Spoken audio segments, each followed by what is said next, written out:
What's up, everybody? Ethan here. Welcome into the Drights Bro Sports channel. Doing another mock draft today on ESPN. Wanted to shout out Dominic in the YouTube comments for requesting to draft from the 9th pick overall. I am assuming that you wanted it in a 12-team full PPR league. The comment was on a 12-team full PPR league, so I went ahead and assumed that. That's what we'll be doing today in this one. Before we get into the start of the video, guys, into the mock, please continue to like and subscribe if you enjoy the content at all. And then also continue to leave your guys' comments, asking me questions if you guys have specific players you need help deciding between, or if you just need general advice, or if you want me to continue to draft from your league-specific draft spots. So just let me know what that is in the comments. I love seeing your guys' comments and interacting with you. Give me your opinions on players, so on and so forth. So we are starting here. We are 9, so we probably have a few minutes. It looks like there's a decent amount of auto pickers in this one. So we'll keep that in mind. We're approaching the end of week 2 preseason. We're still waiting on CeeDee Lamb's contract and Ayuk's contract to be figured out. I don't know about you guys, but I feel like this is the first year where we've had several guys holding out so late into the preseason. There's a good chance they don't get their contracts until a week before the season starts, and that means they're not on the field practicing and with the team really until before a week before their first game, maybe 2 weeks before their first game, which is probably not a big deal for most of them, but kind of sketches me out a little bit. I mean, I'm absolutely fading CeeDee Lamb at this time of this video, and Ayuk, not really interested in those guys as much as I was in the beginning of the mock draft season. Okay, our pick is up. Justin Jefferson's gone. If he's there, I'd pick him. Pretty much have to decide between A.J. Brown and Jonathan Taylor, unless you really like Garrett Wilson. Being ESPN and the landscape of the running backs, I'm gonna go with A.J. Brown, guys. I mean, I was about to take Jonathan Taylor. I feel like Jonathan Taylor isn't really necessarily a first-round pick. I mean, if he's there at my next pick, I'll take him, but let's go A.J. Brown there, and then I'm fine with taking Kyren because I'm a Kyren guy. If he should be there at our next pick. So that's probably how I'd start this. Dominic, if you're watching, I hope you find this video and it helps you. But that's probably how I'd start if I have the 9th pick in a 12-team league. I mean, I'm prioritizing if A.J. Brown there or Justin Jefferson falls there, maybe even a Monra in some of your leagues. I'd take those guys. And then I view Jonathan Taylor and Saquon as more as beginning second-round picks. And I'm also doing so expecting Kyren Williams to fall back to me. And that's where I feel comfortable taking him perfectly. Puka's still here, guys. If you really want, you could go Puka. He's falling a little bit with his injury. It sounds like he's going to be fine for the beginning of the season. Maybe instead I go Jonathan Taylor there and then Puka. And this one I went receiver first, and I'm going to take Kyren. Doing the 0 RB build from this spot, you can get away with it if you want. So you could have gotten A.J. Brown and Puka if you wanted to as well. So let's go to the board here. Forgot this view is a lot easier. Yeah, Chris Olave way too early. My gosh. If you're drafting Chris Olave at the beginning of the second round, that's a miss, in my opinion. I like Puka over him, even with Puka's situation with his injury. I like Marvin Harrison Jr. over Chris Olave. I like Drake London over Chris Olave. I don't really understand Chris Olave's hype. I think he's more of a third-round pick. Obviously, I see where he could be good, but at the end of the day, is Derek Carr and on offense that I expect to kind of struggle again. So where's the ceiling? That's my thought on Chris Olave. So essentially, let me explain these first 2 picks. A.J. Brown, Kyren. If you're going receiver in the first, you got to target to Kyren in the second. Or maybe Travis Etienne. If you like Jahmyr Gibbs, you can take him. I don't love Jahmyr Gibbs. And if you go Jonathan Taylor, Saquon with this pick at 9, you target a Puka at the next pick. So, all right, we're up again. Let's see who's there. We can kind of go any way we want. So a guy I really, really like. I consider taking him in the early third round, and we're at the end of like late third round, and Josh Jacobs is still there. I'm really liking Josh Jacobs right now. It seems like he's gonna easily have that lead back role in Green Bay. He's probably gonna get between 15 and 20 rushing attempts a game and maybe a couple receptions. I think they won't like completely stop using AJ Dillon. I'm sure AJ Dillon will get a small handful of carries a game, but I don't think he's that good. So I don't ultimately think that AJ Dillon's gonna like ruin Josh Jacobs' value. And then I think Lloyd's more of like a future pick. I think they'll get him a couple carries, like a couple snaps a game, but I don't think they're gonna overuse him unless AJ Dillon gets injured. So I'm totally fine taking Josh Jacobs at the end of the third to solidify that RB2 spot. Now we can go probably with another wide receiver because there's some on here I really like. Or if you want, you could snag a quarterback, even though a lot of the quarterbacks already left. So I think we'll pass on that. You can take a peek at tight end if you want. I think the value here is receiver. I already have A.J. Brown, so I'm not really interested in Devontae. I think Jalen Waddle and Cooper Kupp are the guys you decide between here. I think Jalen Waddle's going to have a great season if he stays healthy. Let's have A.J. Brown, Jalen Waddle start along with Kyron Josh Jacobs. I think that's a really, really solid way to start a team. I mean, I really, really like that. So if that's kind of how the board's falling to you at your pick 9, I would love this team if I had that pick. So good start. Yeah, Jalen Hurts and Josh Allen went before, so I'm not really interested in taking a quarterback there if those guys aren't there anymore. Yeah, interesting how the quarterbacks go in ESPN leagues sometimes. I think if you love like a Josh Allen or Jalen Hurts and you have like an early pick in the draft, you have to take them in the early third, which is like really early, but that's just how it goes. They're never going to fall to you in the end of the fourth or fifth. So, yeah, Lamar's gone. We're going to look at tight end here. Sherry McBride and Dalton Kincaid are gone. Stroud's going fast because of the auto picks. Yeah, I don't need running back. I'm going to continue to wait on quarterback because I don't want to draft C.J. Stroud there. Ooh, Mark Andrews. That's an easy pick. If Mark Andrews is there at the end of the 5th round, that's just automatic. I prefer Mark Andrews probably like right next to the McBride and Kincaid picks. So the fact that like we were able to get him at the end of the 5th is really nice.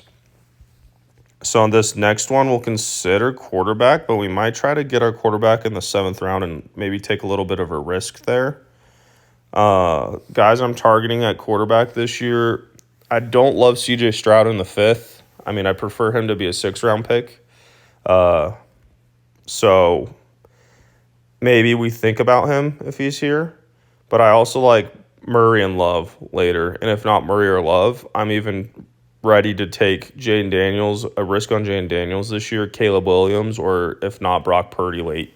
So I would like to figure out my flex spot here with a receiver, if there's a receiver that we really like available, which there's definitely some that I like. So we need to consider that here because I don't think a lot of these guys will be there at their next pick. And I'm thinking about Rashee Rice. Maybe it's, according to ESPN rankings, is a slight reach, but I know in a lot of other platforms he's going in the 5th round, and we can get him here. I would prefer Rashee Rice over Cooper if Deshaun Watson's going to be the quarterback. I'd prefer Rashee Rice over Keenan Allen because of the mouths to feed. There's mouths to feed in KC too. We're going to go Rashee Rice. I'm not even going to look at quarterbacks there. We're going to see if we can get Kyler Murray in the 7th or something. But, yeah, I like Rashee Rice as my flex every time if I can get him. If he's going to be there in the 6th or 7th round, that's a fine place to take him. Like, thinking about guys over Cooper, Allen, McLaurin, Reed, I just trust that Rashee Rice is going to have more of an upside in the Kansas City offense. Not that I don't like those other guys. It's just like that's a my guy that I'm targeting at this point in the mock draft season. I just feel more comfortable with him in my lineup. I think he has a better floor and a higher ceiling than some of them.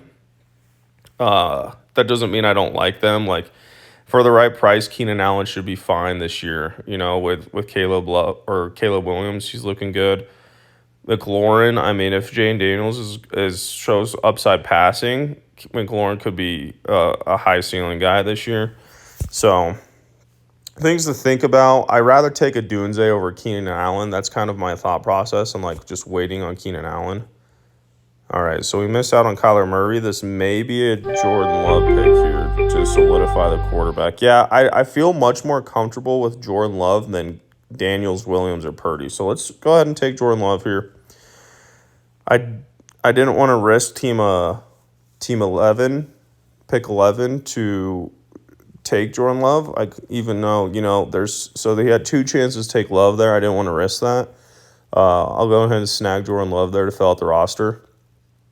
I really like that team so far. So now we're just going to be building depth around receivers and running backs. Jaylen Warren has a hamstring injury as of latest July or latest August here. He's most likely going to miss the first week or two of the season. We don't know the exact update yet. I'm moving up Najee a little bit in my rankings. If you go like a 0 RB build, I'm really targeting Najee Harris, Tajay Spears. Cooling a little bit on Zach Moss. I still like Zach Moss, but maybe the better value is just taking Chase Brown later. That's kind of where I'm thinking about with the Cincy backfield. Yeah, so those are some guys we can think about here, unless there's still a really nice receiving piece that we like. We already do have 3 receivers, so unless there's like a glaring value, I think we take running back, which, yeah, I mean, if you really, maybe McConkey or, Dunze just go. So we're going to pass on, I'm growing on Brian Thomas too, so we can wait until the next round. Let's take so you have to decide between Najee Harris and Spears. If Jaylen Warren was healthy, I'd take Spears, since Jaylen Warren is having a rough start to the season with his hamstring injury, which hamstring injuries are always really sketchy. We're going to go with Najee as our bench running back. Really balanced team. I mean, I'm finding that if I'm able to find guys that I like in my drafts and I'm able to balance my team, I'm really liking the way the teams look more than if I'm like having to maybe kind of reach on some players to like have upside at different positions.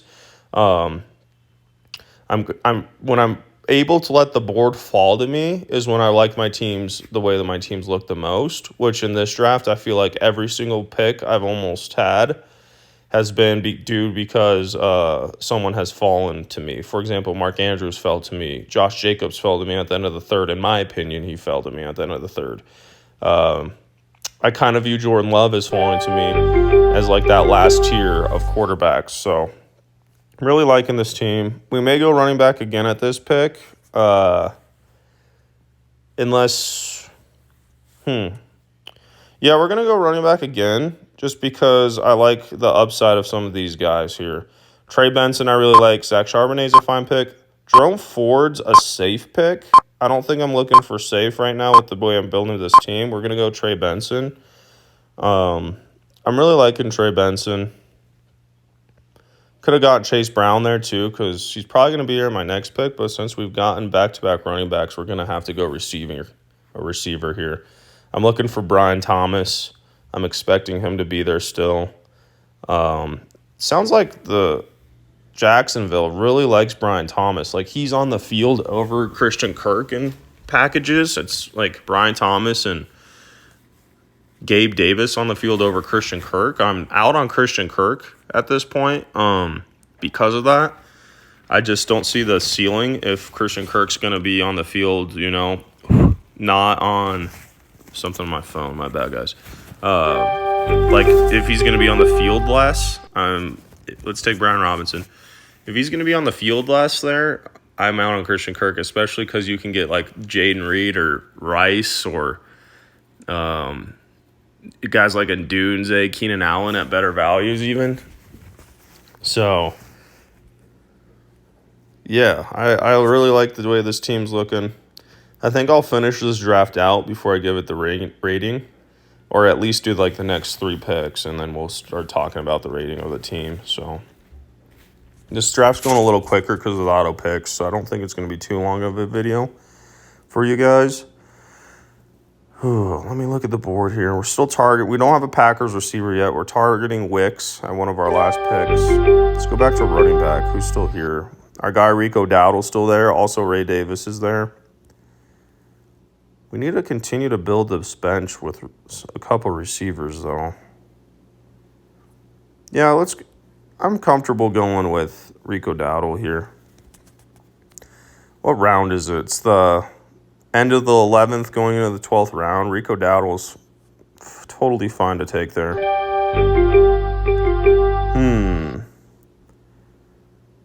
Let's go Curtis Samuel. He's a guy we like to target late sometimes. So our next pick will probably be Wicks. We'll target Wicks, and then maybe a Ray Davis. We do have a good amount of running backs on the bench already, so we may take 2 receivers. Do like the way the team looks here. This is going to be a pretty high grade, I think. I just like the way it feels balanced out. Yeah, we'll finish off with Wicks, and we can take another running back too. Probably Wicks and Davis are guys I like to target. If you like Jahan Dotson, that's a good pick too. Jalen Tolbert's a guy that's getting a lot of hype right now. Palmer's always a good choice. Let's snag Wicks right now. And then we'll probably get... Oh, don't want that. Probably... I don't know. You could go Ray Davis here, or you could go over to another receiver in a Mitchell or Dotson or Palmer. You know what? I'm gonna just go Palmer. I really like getting Palmer late. He's the starting receiver for Justin Herbert, and they're gonna probably have to pass the ball in several games this year because they'll be down. I think people are highly underrating Josh Palmer.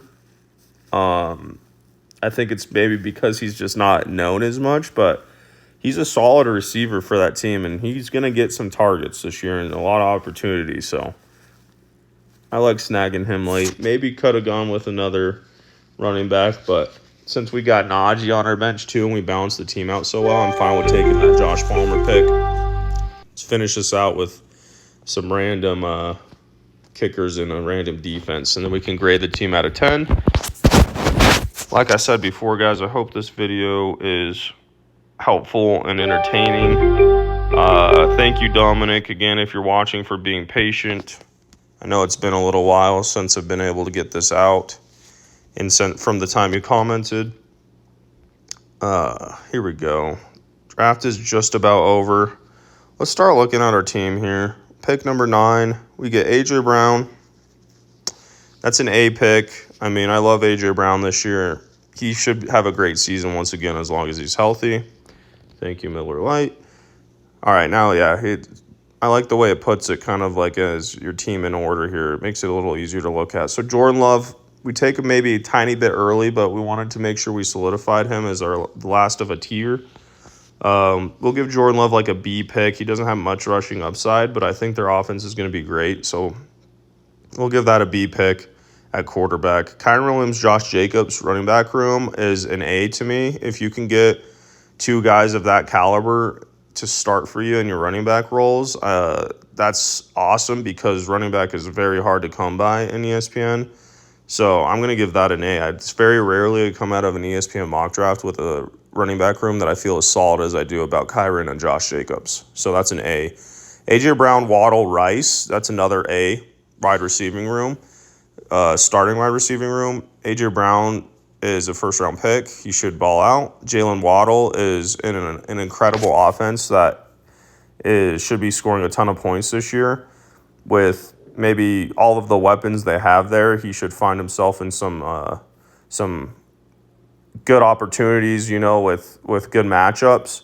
and he should find himself having some huge games. Rashee Rice in the flex feels so safe, high floor with a ceiling as well in the Mahomes-led Chiefs offense. Mark Andrews falls to us at the end of the 5th round for essentially a tight end 1.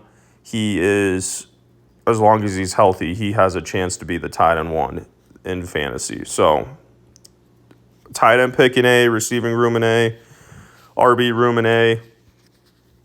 Jordan Love's a B. He doesn't have much rushing upside, but I think I'm glad I took him still.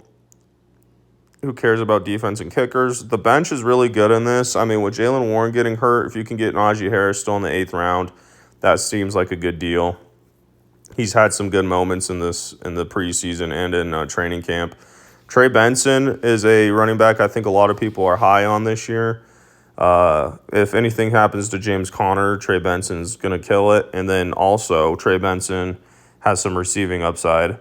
Brian Thomas is a guy I'm growing on. He is looking like he's going to have a lot of opportunity and snaps in the Jacksonville offense, which a lot of people think should be a good offense this year.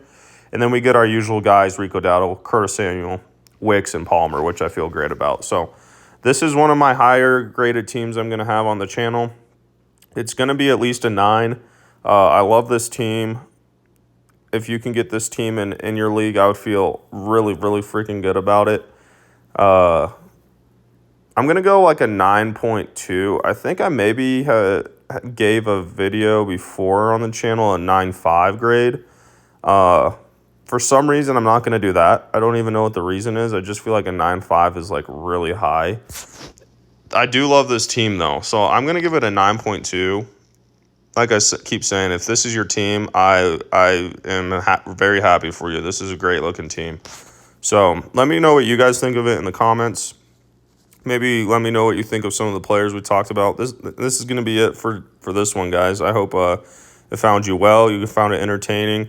Please like and subscribe if you guys want to see more, or if you think the video was helpful or entertaining at all. Continue to leave those comments, guys. I haven't gotten I finally have gotten the comments for people that are waiting for me to do mock drafts from their home league spots. I currently have 0 in the queue, so if you comment, I will be able to get your video going for you. So you can comment where you want me to draft for your home league, or if you want questions on specific players or and whatnot, let me know.